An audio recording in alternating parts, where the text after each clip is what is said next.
Apreciados hermanos, explico la palabra del domingo 28 del tiempo ordinario. La primera lectura es de Isaías capítulo 25 versículos 6 a 10. Dios ofrecerá un banquete suculento sobre el monte santo de Jerusalén. En tiempos del profeta Isaías, en el pueblo judío había mucha pobreza. No todos podían gozar de la celebración de un banquete. Durante 10 años el imperio babilónico le hizo la guerra al reino de Judá y finalmente en el año 587 a.C. el rey Nabucodonosor II invadió Jerusalén, arrasó con la ciudad y se llevó cautivos a los más notables del pueblo, a los gobernantes, los intelectuales y artesanos. El cautiverio en Babilonia duró muchos años y gran parte de los deportados fueron prósperos y se quedaron a vivir allí. En cambio, a otros no les fue tan bien. No pudieron hacer fortuna en el país extranjero y tuvieron que volver. Quienes regresaban era ya la tercera o cuarta generación de los que habían sido exiliados. Cuando llegaron a Israel encontraron que las tierras que les debía pertenecer ya estaban ocupadas por otras personas y tuvieron que ser esclavos de ellas, y esto hizo que la pobreza los golpeara todavía más duro. Quienes realmente participaban de los banquetes eran los ricos, los grandes terratenientes y latifundistas que habían arrendado sus terrenos a los pobres. También los militares celebraban sus grandes victorias con una ostentosa fiesta, y sobre todo los gobernantes celebraban espléndidos banquetes para pactar acuerdos o reforzar los lazos de amistad con otras naciones. En el siglo V a.C. aparece el profeta Isaías predicando una palabra de esperanza a los pobres de la tierra. El profeta esperaba que algo cambiase en la sociedad y que comenzara un mundo distinto, y se vale de la imagen del banquete para expresar la intervención de Dios en la construcción de una nueva humanidad. La imagen del banquete la entendían todos, pero sobre todo aquellos que soñaban con que algún día pudieran participar de las delicias que se servían a la mesa. Es en este contexto en el que Isaías anuncia que un día el Señor preparará sobre el monte santo, donde fue construida la ciudad de Jerusalén, un banquete con abundante comida y vinos de la mejor calidad. Ahora bien, este banquete no está reservado únicamente para los israelitas, sino para todos los pueblos de la tierra, porque en el mundo nuevo tendrá que estar involucrada toda la humanidad. El Señor Todopoderoso ofrece a todos los pueblos en este monte un festín de manjares suculentos, un festín de vinos añejados, manjares deliciosos, vinos generosos. Arrancará en este monte el velo que cubre a todos los pueblos, el paño que tapa a todas las naciones, y aniquilará la muerte para siempre. El Señor enjugará las lágrimas de todos los rostros y alejará de la tierra entera la humillación de su pueblo. Aquel día se dirá: aquí está nuestro Dios, de quien esperábamos que nos salvara. Celebremos y festejemos su salvación. La mano del Señor se posará en este monte, mientras que Moab será pisoteado en su sitio, como se pisa la paja en el agua del muladar. En la Biblia, el banquete tiene una simbología. Por una parte, indica compartir, estar en comunión y establecer lazos de fraternidad entre los participantes. Por otra parte, connota una dimensión religiosa. En la antigüedad se celebraban los banquetes sagrados con el fin de establecer lazos familiares con la divinidad. La alianza que Dios estableció con el pueblo de Israel se concluyó con un banquete entre Dios y los representantes del pueblo. En el templo de Jerusalén se celebraban sacrificios de comunión, que consistían en inmolar un animal, quemar su grasa y repartir la carne entre el oferente y los sacerdotes. El oferente, junto con su familia, comía su parte en el espacio sagrado para significar que se sentaba a la mesa con Dios, a quien se le consideraba como un miembro de la familia, y allí renovaban con él sus lazos de paz, armonía y comunión.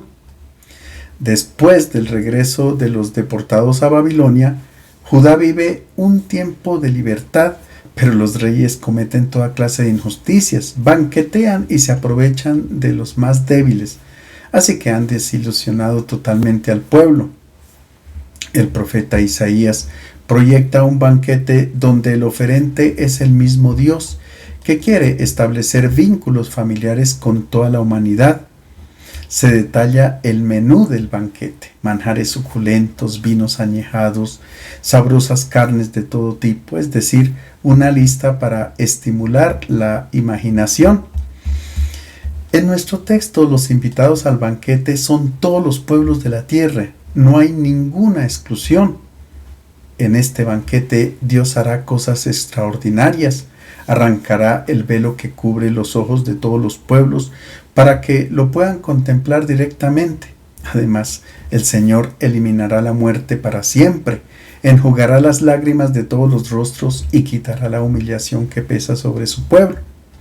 El profeta no quiere decir que se eliminará la muerte biológica, sino que desaparecerá todo aquello que para el ser humano es signo de muerte y de derrota, es decir, se acabará con el dolor causado por el mismo hombre, se acabará con el hambre, la enfermedad, la marginación, etc. Es por esto por lo que el texto finaliza con un himno de victoria para ser cantado entre todos los participantes. Aquí está nuestro Dios, de quien esperábamos que nos salvara. Celebremos y festejemos su salvación. Nuestra lectura es una profecía de carácter mesiánico que el profeta estaba pronunciando en nombre de Dios. Pasó mucho tiempo y la profecía no se cumplía, porque todo seguía como antes, había sufrimiento y esclavitud. Sin embargo, el profeta invitó a su pueblo para que confiara en Dios, porque Él es fiel a su palabra. Y así sucedió. Entre los pobres de la tierra nació Jesús de Nazaret, quien acabó con la muerte para siempre.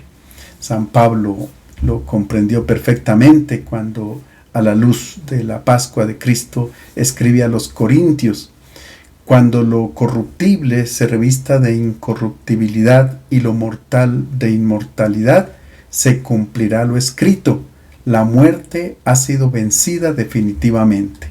¿Dónde está, oh muerte, tu victoria?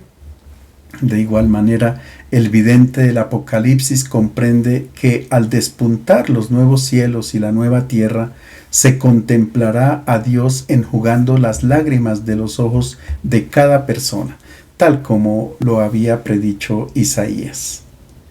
La segunda lectura es de la carta a los Filipenses, capítulo 4, versículos 12 a 20.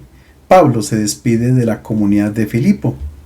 El apóstol siente un grande aprecio por esta comunidad cristiana y en su saludo final les manifiesta su afecto, les agradece la ayuda económica que ellos le habían enviado para su sostenimiento y les comparte su propio testimonio de vida. Sé lo que es vivir en la pobreza y también en la abundancia. Estoy plenamente acostumbrado a todo, a la saciedad y el ayuno, a la abundancia y la escasez. Todo lo puedo en aquel que me da fuerzas. Con todo hicieron bien en mostrarse solidarios de mis sufrimientos. Mi Dios colmará todas sus necesidades según su riqueza y generosidad por medio de Cristo Jesús. Al Dios y Padre nuestro sea la gloria por los siglos de los siglos. Amén. Entre Pablo y la comunidad de Filipo se ha creado una fraternidad muy sólida. El apóstol con confianza les comparte su experiencia personal, todo lo que le ha tocado vivir en la tarea evangelizadora. Él se encontraba encarcelado en Éfeso a causa del Evangelio de Cristo y allí recibe la ayuda económica de los filipenses.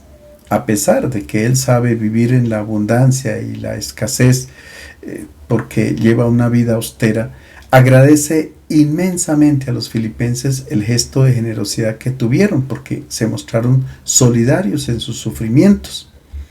El apóstol ha renunciado a su familia y a muchos privilegios por dedicarse totalmente a la causa del Evangelio de Cristo. Ha sufrido ingratitud de muchas personas, pero se siente feliz por las expresiones de estima y afecto que le ha ofrecido la comunidad de Filipo. Al final de su carta, el apóstol afirma que Dios ama y protege a sus enviados.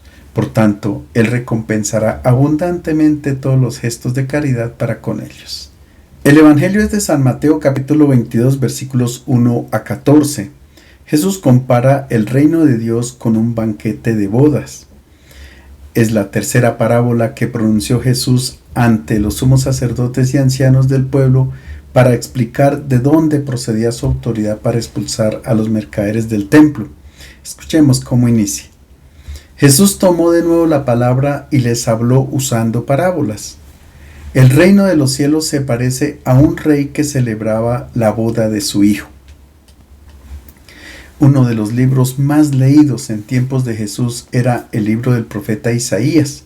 Por tanto, todo el mundo conocía muy bien la profecía acerca del banquete que Dios realizaría en el monte de Jerusalén y que la liturgia nos propone hoy como primera lectura. El profeta utilizaba allí un lenguaje apocalíptico para indicar que un día habría una plena comunión entre Dios y toda la humanidad. Desde esta perspectiva, los judíos distinguían dos mundos: el mundo presente, el aquí y ahora, donde se experimentan lágrimas y sufrimientos, que lo llamaban en lengua hebrea Olam Hazed, y el mundo futuro, en el más allá, lo que llamaban el Olam Haba, que consistía en la celebración de una fiesta continua para disfrutar del Gan Eden. Gan significa jardín, que normalmente lo traducimos por paraíso, y Edén significa delicia. Por tanto, en el más allá se gozaría del jardín de las delicias. Jesús de Nazaret propone un mundo nuevo no en el más allá, sino en el más acá, es decir, aquí y ahora. Él proclama el reinado de Dios en este mundo y lo compara con un banquete suculento que un rey celebraba para festejar la boda de su hijo. La fiesta de bodas es la imagen bíblica del encuentro de amor entre Dios y el pueblo de Israel. En esta parábola, el rey representa a Dios, el esposo es Jesús, Él es el Hijo, y la esposa es la humanidad entera que es invitada a participar de este banquete, siguiendo la misma lógica de la profecía de Isaías. Con esta tercera parábola, Jesús responde a sus interlocutores por el origen de su autoridad. Él es el Hijo del Rey, es decir, el Hijo del Padre, y es de Él que procede su autoridad para purificar el templo de Jerusalén. Ahora bien, Jesús compara el reino de Dios con un banquete donde hay fiesta, porque Dios quiere que todos sus hijos sean felices aquí en este mundo. Del más allá se ocupará Él, acogiéndonos a todos en el paraíso. El centro de toda la predicación de Jesús fue el reino de Dios, entendido como una sociedad alterna, donde todas las personas se rijan por la lógica del amor. En este sentido, el reino de Dios es muy distinto de lo que se vive en este mundo, muy distinto de una sociedad que se rige por las lógicas de la competición, el orgullo, la violencia, el afán de poder, la corrupción, etc. Jesús utilizó muchas metáforas para caracterizar el reino de Dios. Entre otras, lo comparó con un campo donde crecen juntos el trigo y la cizaña, o también con una red que recoge peces buenos y malos. Con estas imágenes se comprende que el reino es inclusivo, es para pecadores y justos. No puede haber diferencia ni de género, ni de raza, ni de lengua, etc. Todos podemos formar parte de él. Ahora veamos qué quería comunicar Jesús comparando el reino de Dios con un banquete. La primera característica es que se trata de un banquete de bodas, de fiesta, donde no hay espacio para la tristeza. Dios quiere que el ser humano viva feliz en este mundo. Cuando el ángel anuncia el nacimiento de Jesús a los pastores de Belén, les dice: no tengan miedo, les traigo buenas nuevas de gran gozo que serán para todo el pueblo. La segunda característica de este banquete es que es organizado por un rey que representa a Dios y por tanto no hay que pagar la entrada, es totalmente gratis. En este banquete todos somos invitados. Nadie se puede considerar superior a otro. Nadie puede decir que es patrón y que el otro es esclavo. Dios preparó un mundo con todo lo necesario para que el hombre viva feliz. Pero la tristeza comenzó cuando a algunos les pareció que podían ser dueños de los bienes de este mundo, no administradores, sino propietarios. El reino de Dios propuesto por Jesús es gratuidad total. Todos compartimos los bienes de acuerdo con la necesidad de cada uno en la lógica del amor. Y todos tenemos necesidad de todos. Nadie es autosuficiente en este mundo. La tercera característica del banquete de bodas es la comunión. Nadie se aísla para comer o para beber. Todos comparten los mismos alimentos y las mismas bebidas. Nadie acapara para sí el alimento, para su propio engorde, no. Nadie toma el alimento para su propio beneficio, para enriquecerse y dejar que otros pasen hambre y vivan en la pobreza. La cuarta característica del reino de Dios, representado con la imagen del banquete, es la acogida recíproca. Todos los comensales son acogidos sin ningún tipo de discriminación. Es un banquete totalmente inclusivo. La diversidad no es un motivo de discordia, todo lo contrario. Allí se acogen unos y otros con todas sus cualidades y con todos sus límites. Quien acepta la invitación también acepta esta lógica que es la del amor y entra a celebrar con gozo la fiesta en el mundo nuevo. Y la parábola continúa presentando a 3 grupos de sirvientes que van a invitar a los comensales para que entren en el banquete. El rey envió a sus sirvientes para llamar a los invitados a la boda, pero estos no quisieron ir. Entonces envió a otros sirvientes encargándoles que dijeran a los invitados: tengo el banquete preparado, mis mejores animales ya han sido degollados y todo está a punto, vengan a la boda. Pero ellos se desentendieron. Uno se fue a su campo, el otro a su negocio. Otros agarraron a los sirvientes, los maltrataron y los mataron. Los 2 primeros grupos de servidores hacen referencia a los profetas que Dios había enviado al pueblo de Israel hasta la venida de Juan el Bautista. Unos antes del exilio en Babilonia, los otros después del exilio. Ellos tenían la misión de llamar a los israelitas para preparar la venida del Mesías, pero la respuesta fue negativa. Los primeros que rechazaron la invitación fueron las autoridades religiosas, los ancianos, los sumos sacerdotes y otros grupos religiosos que se habían inventado una religión a modo humano. Mientras ellos ofrecían toda clase de sacrificios y un culto desarticulado de la vida cotidiana, Dios esperaba obras de amor.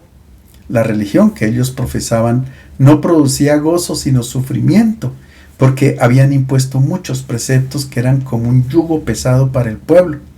Su religión era como tomar agua en la fiesta en vez de vino, como pasaba en Caná de Galilea, una religión un poco aburrida. Ellos no fueron capaces de aceptar a Jesús, que participaba en las fiestas y en los banquetes con recaudadores de impuestos y pecadores. Se quedaron en una religión donde se daba toda la importancia a la pureza ritual, a los premios y castigos, a los méritos para recibir las bendiciones del Señor. El reino de Dios, propuesto por Jesús de Nazaret, se caracteriza por el amor gratuito de Dios para con nosotros y de nosotros para con nuestros hermanos. La parábola dice que el rey hizo un segundo envío de sus servidores. Ellos se dirigen a quienes están ocupados en las realidades materiales. Tienen campos para cultivar, tienen muchos negocios. Ellos no aceptan la invitación porque ya tienen sus propios banquetes, están replegados sobre sus bienes de este mundo y no pueden aceptar la gratuidad que propone el reino de Dios. Ante la insistencia de los mensajeros, ellos recurren a la violencia, porque tal vez eran incómodos cuando les hacían ver las injusticias. Escuchemos ahora qué hace el rey ante el rechazo de los invitados. El rey se indignó y enviando sus tropas acabó con aquellos asesinos e incendió su ciudad. Nos encontramos con un versículo muy extraño que contradice todo el mensaje de la parábola. Se trata de una inclusión dentro del texto de la parábola narrada por Jesús. Si suprimiéramos este versículo, el relato continuaría según su lógica.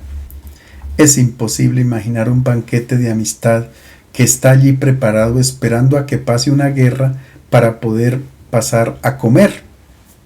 Empezó con paz, sigue con guerra y se espera nuevamente la paz, no es lógico. Mateo inserta este versículo dentro de esta parábola para que los lectores reflexionen sobre un hecho dramático que había sucedido 10 años antes de la composición de su evangelio. El 30 de agosto del año 70 fue asediada por los romanos la ciudad de Jerusalén y destruido el templo.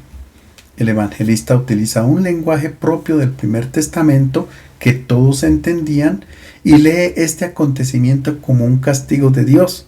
Naturalmente que Dios no castiga. Es el pecado el que trae consecuencias desastrosas, incluso hasta la tercera y cuarta generación.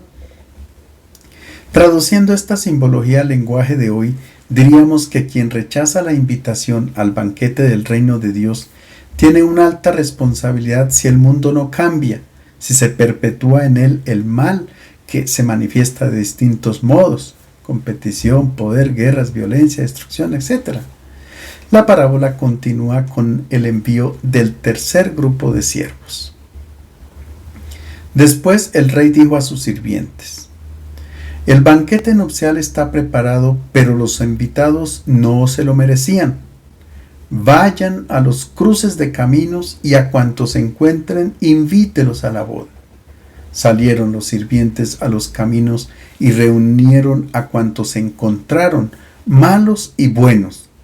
El salón se llenó de convidados. El tercer grupo de sirvientes son enviados a invitar a todas las personas sin discriminación alguna. Este tercer grupo llama a quienes están donde convergen las vías, y las vías convergen en las plazas de los pueblos o donde está el mercado.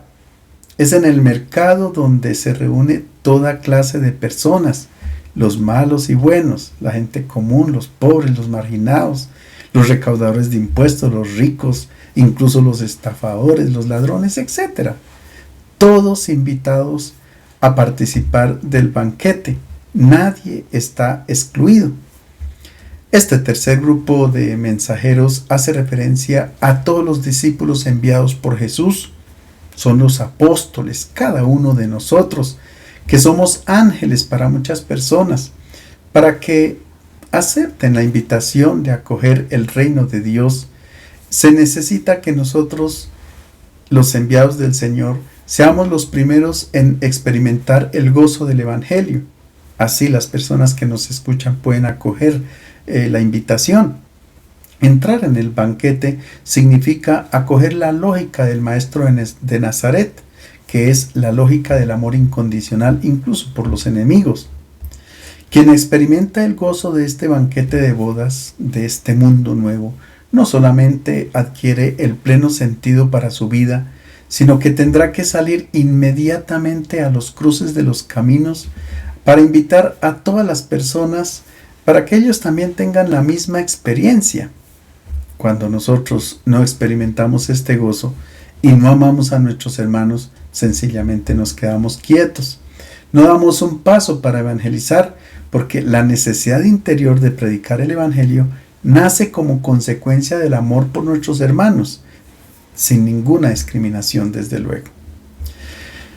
Es posible que también nosotros experimentemos rechazo y oposición de distinta índole cuando invitemos a nuestros hermanos al banquete, a entrar en el nuevo mundo, pero sencillamente es normal que esto suceda, como ocurrió con los distintos siervos de la parábola.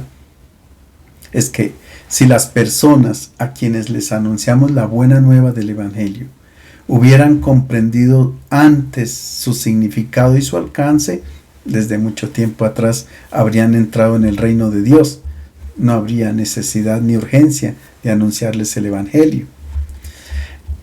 Es posible encontrar hermanos indecisos que aún no están seguros de si continuar con los banquetes de este mundo o acoger el banquete del reino.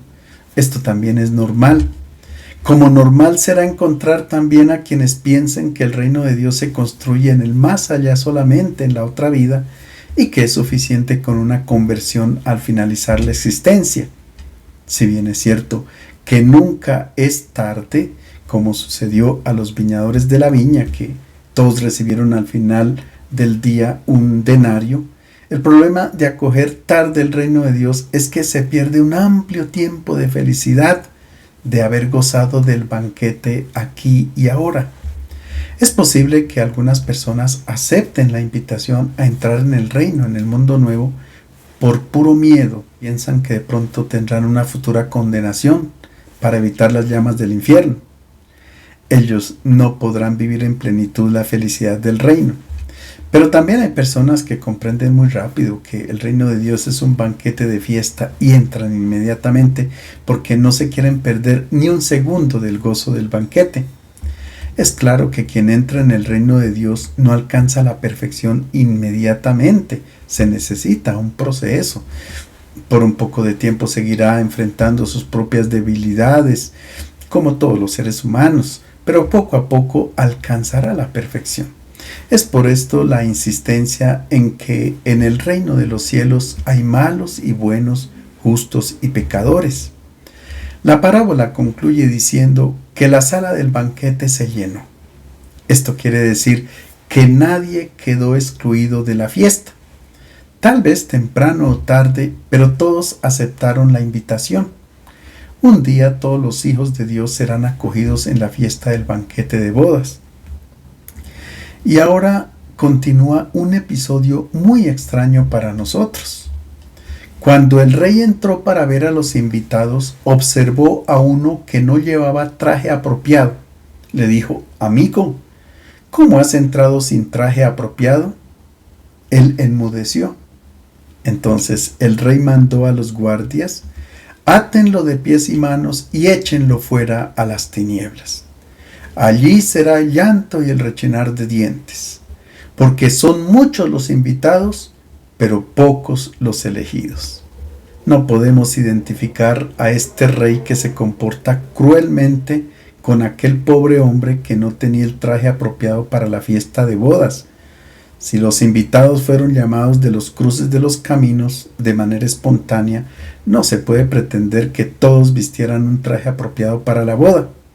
Es evidente que este relato está desligado de la parábola precedente. La parábola dice que la sala se llenó de invitados y esta era su conclusión original.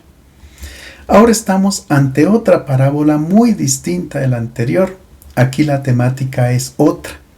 Mateo quiere advertir a su comunidad que no basta con aceptar la invitación para entrar en el reino de Dios, sino que hay que aceptar la lógica del Evangelio y aplicarla a la vida cotidiana. De lo contrario, se correría el peligro del fracaso en la vida, como sucedió a quienes rechazaron la invitación para entrar en el banquete de bodas. En el Nuevo Testamento, la vida de las personas es comparada con un vestido. Por tanto, la vida nueva que adquiere el bautizado es como un vestido nuevo, estrenado el día del bautismo. Quien entra a formar parte de la comunidad cristiana con el bautismo, se reviste de un nuevo vestido, porque de ahora en adelante su comportamiento está en coherencia con el Evangelio. No puede presentarse con los harapos de la vida antigua, es decir, con el pecado, con su adhesión a la vida pagana, no. El bautismo no es un remiendo nuevo en un vestido viejo, de ninguna manera. Es un vestido totalmente nuevo porque se trata de reorientar la vida hacia nuevos valores.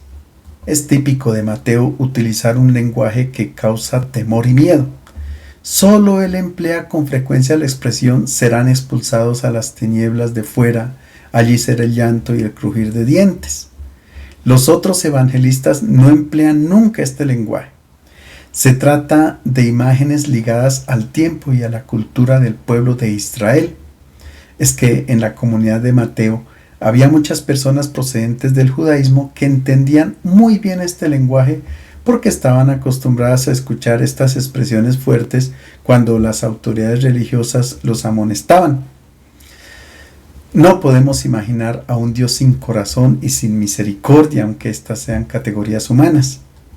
La intención de Mateo al escribir esta nueva parábola era la de llamar la atención de los cristianos de su época, y por supuesto que también a nosotros, sobre la seriedad con que se deben asumir los compromisos del bautismo.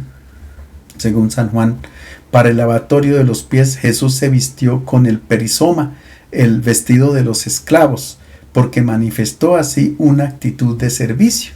Este es el traje que tendríamos que vestir todos los bautizados.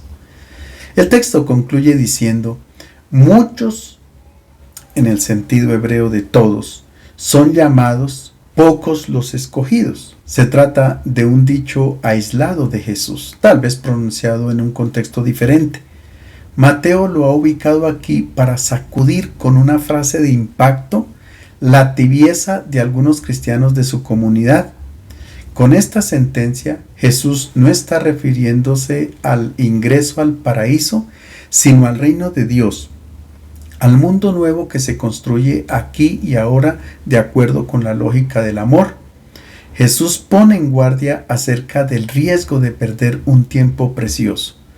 Todos estamos invitados, pero pocos tienen la fuerza y la valentía de dar el paso definitivo y comenzar a construir el mundo nuevo. Les deseo un feliz domingo.